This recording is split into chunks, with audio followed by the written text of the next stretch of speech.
Resistance in circuit देखिए बच्चों काफी इंपॉर्टेंट है। फिर आपका सीरीज हो या पैरेलल रेजिस्टेंस हो तो एग्जैक्टली इक्विवेलेंट रेजिस्टेंस कैसे निकालते हैं और दोनों में डिफरेंस क्या है।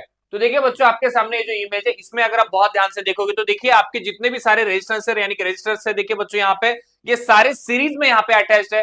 तो याद रखना इस केस में अगर आपको टोटल रेजिस्टेंस निकालना है बच्चों तो देखिए total resistance is the sum of individual resistance. ये याद रखना, ठीक है, ये तो आप सबको पता है। और सबसे इंपॉर्टेंट याद रखना बच्चों देखिए करंट क्या है इस केस में। देखिए current is the same through all registers and voltage is divided across each resistor. तो देखिए बच्चों इस केस में क्या होता है, अगर रेजिस्टर्स देखिए बच्चों सर्किट में है और सीरीज में है तो उस केस में ध्यान रखना कि करंट इसमें सेम होता है, वोल्टेज डिफरेंट होता है।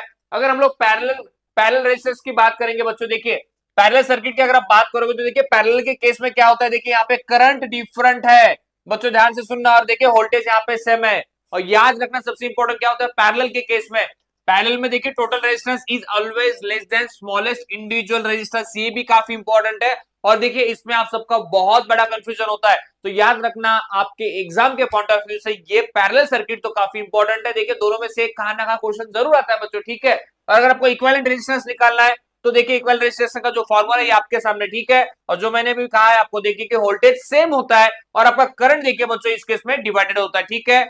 ऐसे और सारे वीडियोस के लिए बच्चों देखिए मैं कहूंगा जल्दी जाइए एग्जाम्पल्स के चैनल को सब्सक्राइब कर दीजिए।